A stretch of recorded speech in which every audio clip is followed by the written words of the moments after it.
PodCastle, episode 771 for Tuesday the 24th of January 2023. Wapnintu'tijig, They Sang Until Dawn by Tiffany Morris, read by Samantha Loney and rated PG.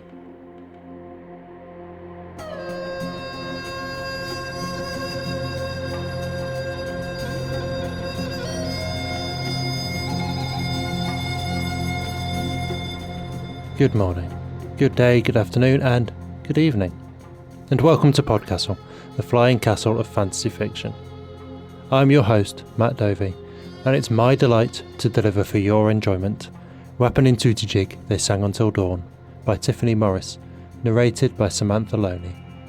I'm thrilled to say this episode is a PodCastle original, and we're the first people in the world who get to present it to you. Tiffany Morris is a Mi'kmaq/settler writer of speculative fiction and poetry from Wapnintu'tijig, Nova Scotia, also known as Halifax.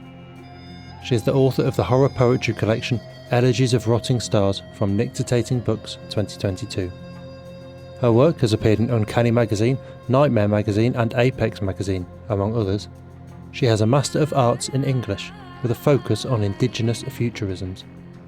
She is a member of the Speculative Fiction Poetry Association and the Horror Writers Association, and her work has been nominated for Elgin, Riesling and Aurora Awards.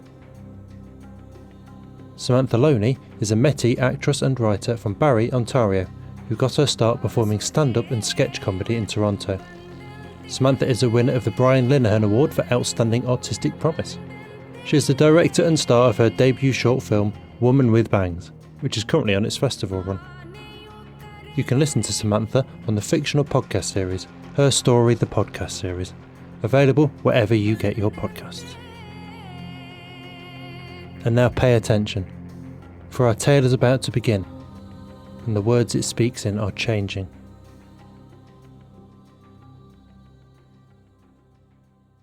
Wapnintu'tijig, They Sang Until Dawn by Tiffany Morris, read by Samantha Loney.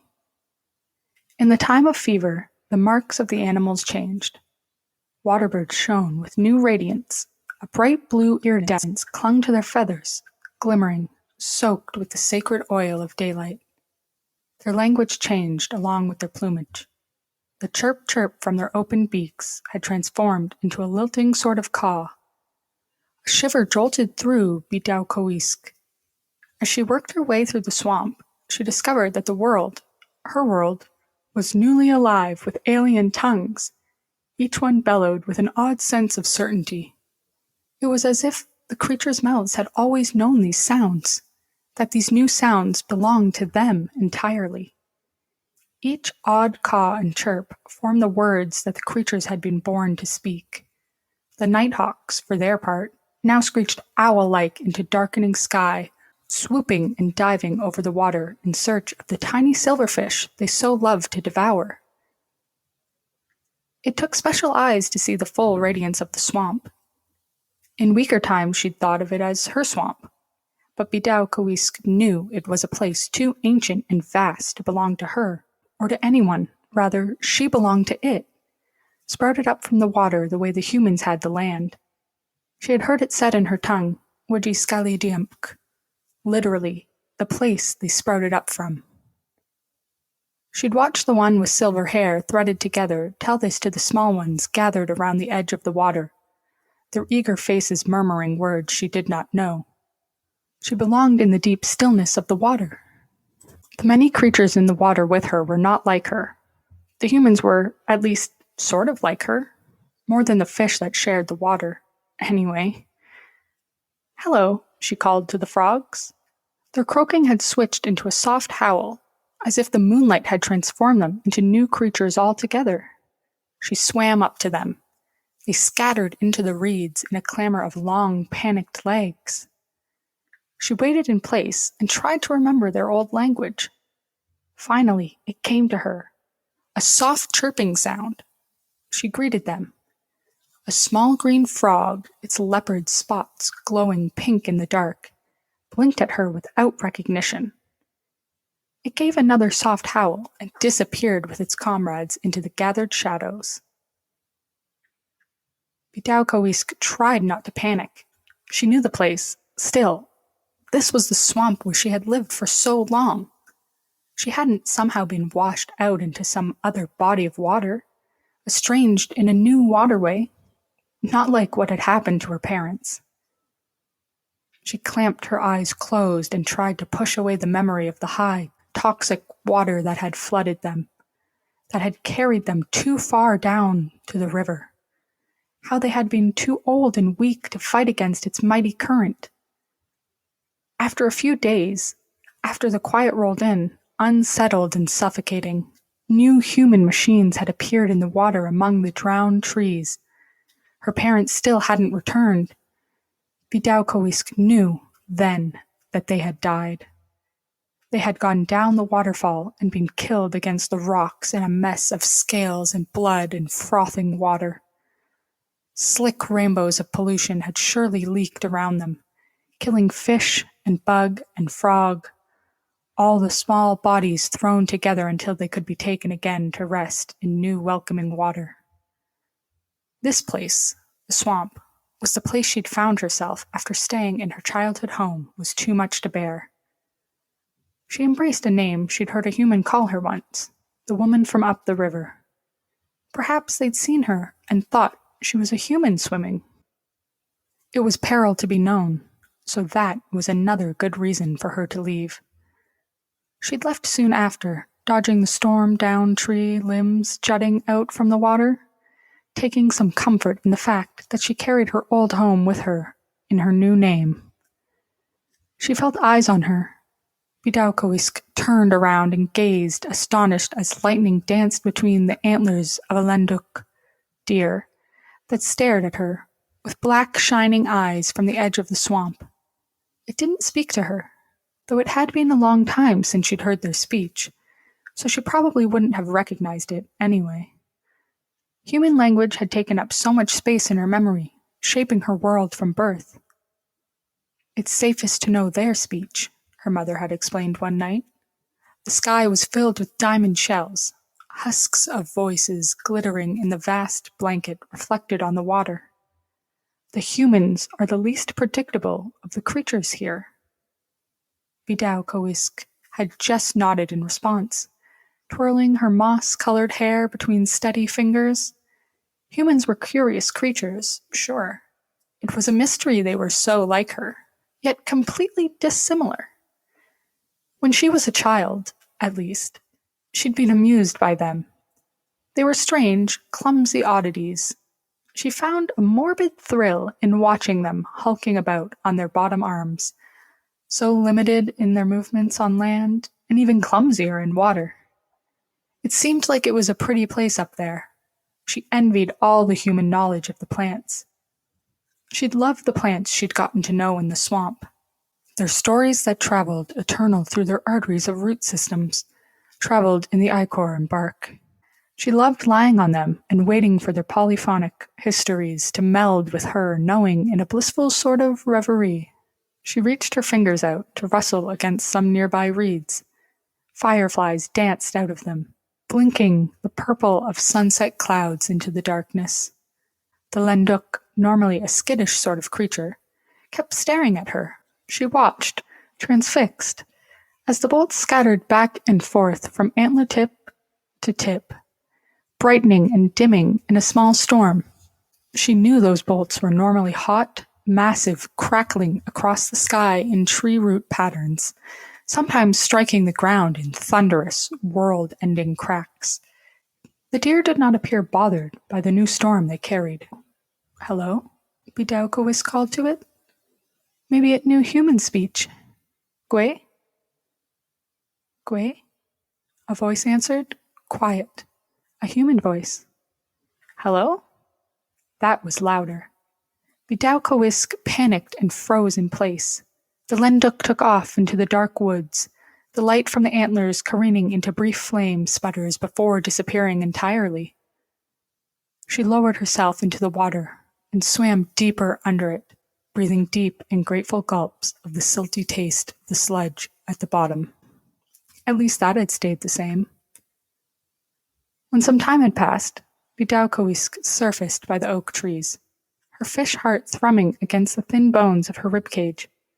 A high-pitched squeal rang out and echoed over the water. What animal was that? She shut her eyes tight once again, fighting the sharp tears stinging at her face.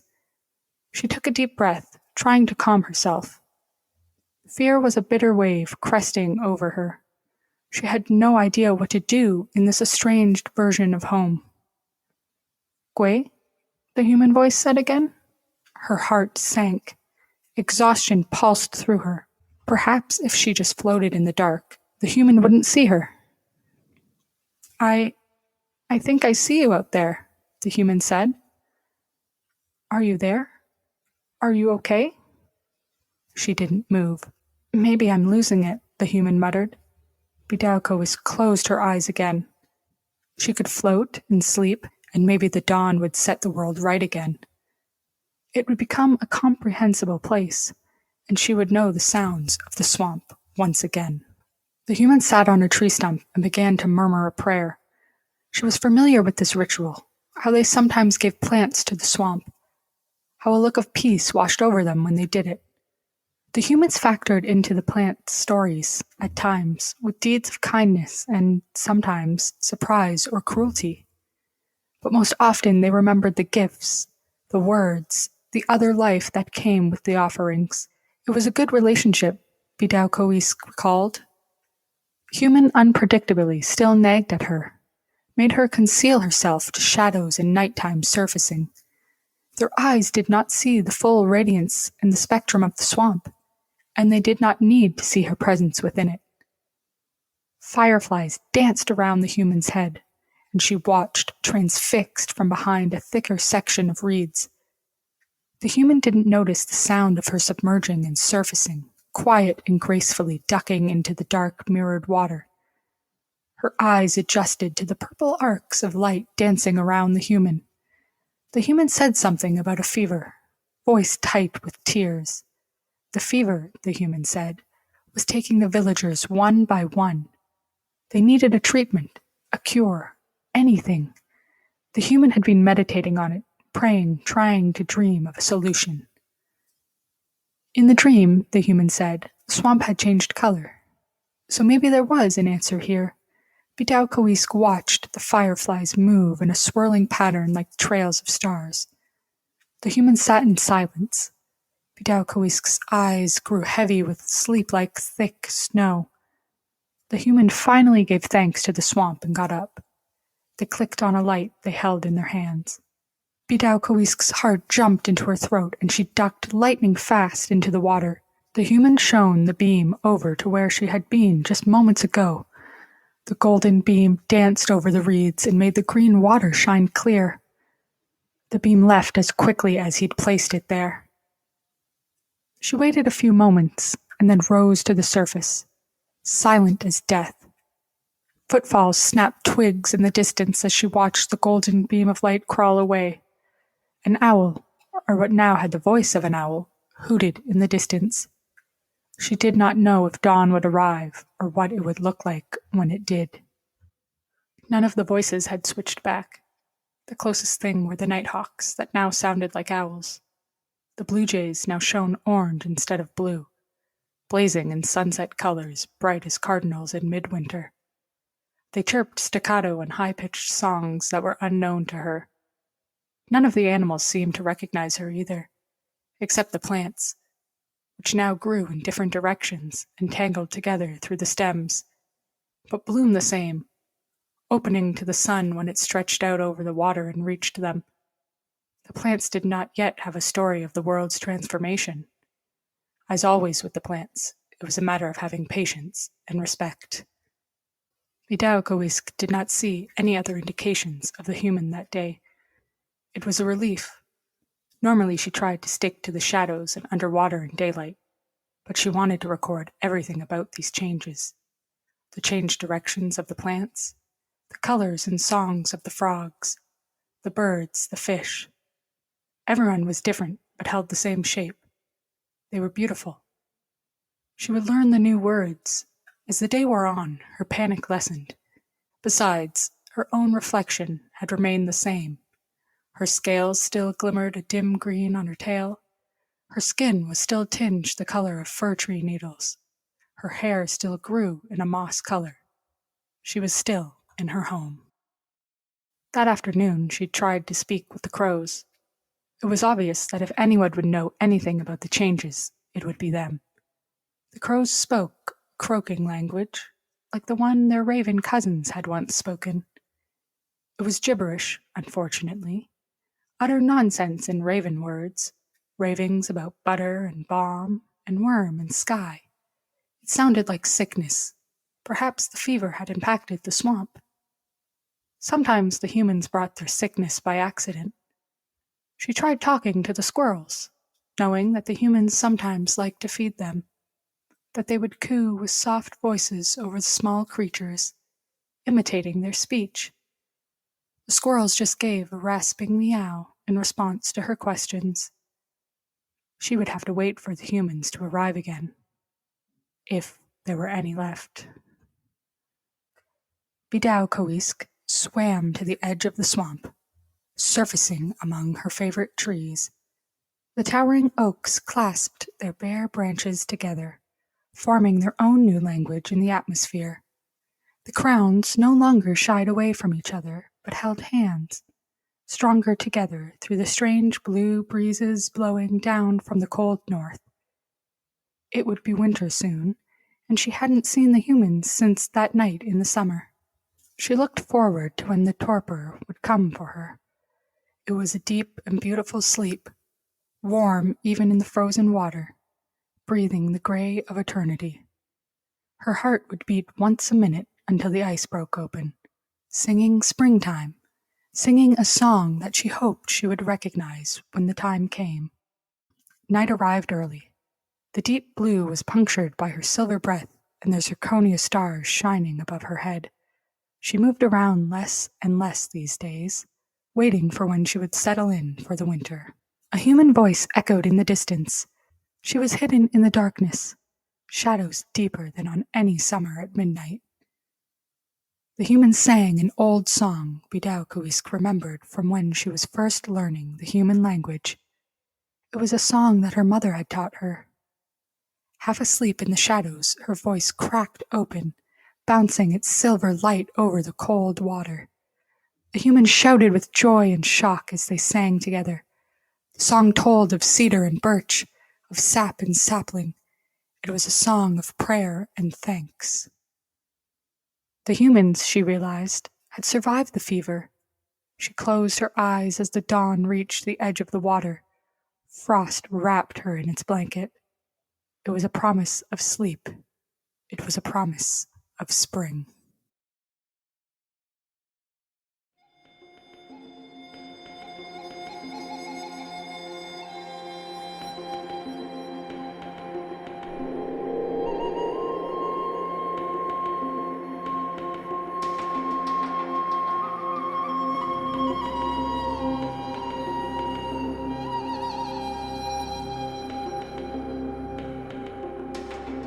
And welcome back.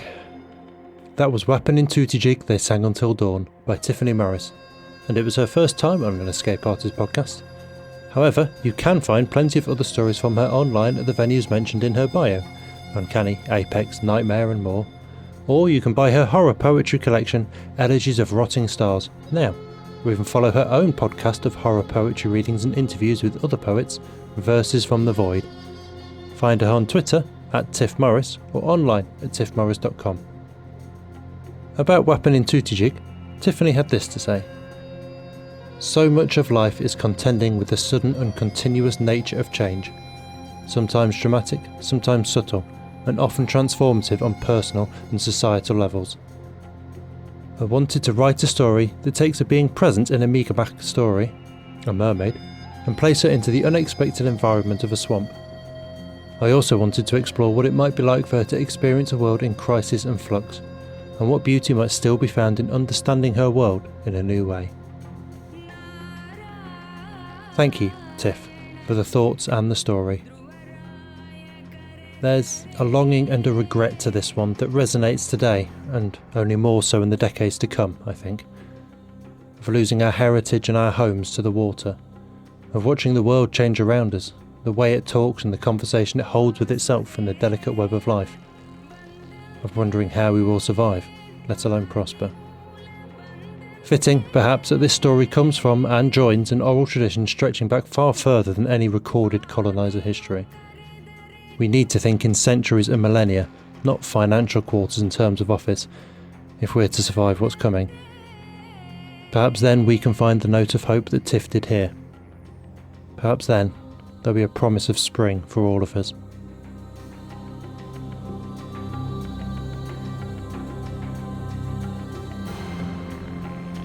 That was our show for this week. On behalf of everyone at PodCastle, your co-editors Shingai and Jerry Kagunda and Eleanor R. Wood, assistant editor Sophie Barker, audio engineers Devin Martin and Eric Valdes, forum moderator Ossicat, and our many wonderful first readers: Aidan Doyle, Andrew Cahoe, Craig Jackson, Amalia Harrington, Julia Patt, Caitlin Zavanovich, Kieran Kaulsaini, Ryan Cole, Sarah S. Messenger, Shrikripa Krishna Prasad, Tava Nova, Tierney Bailey, Zeev Wheaties, and myself, Matt Dovey. Thank you for letting us share another story with you. The legal bit.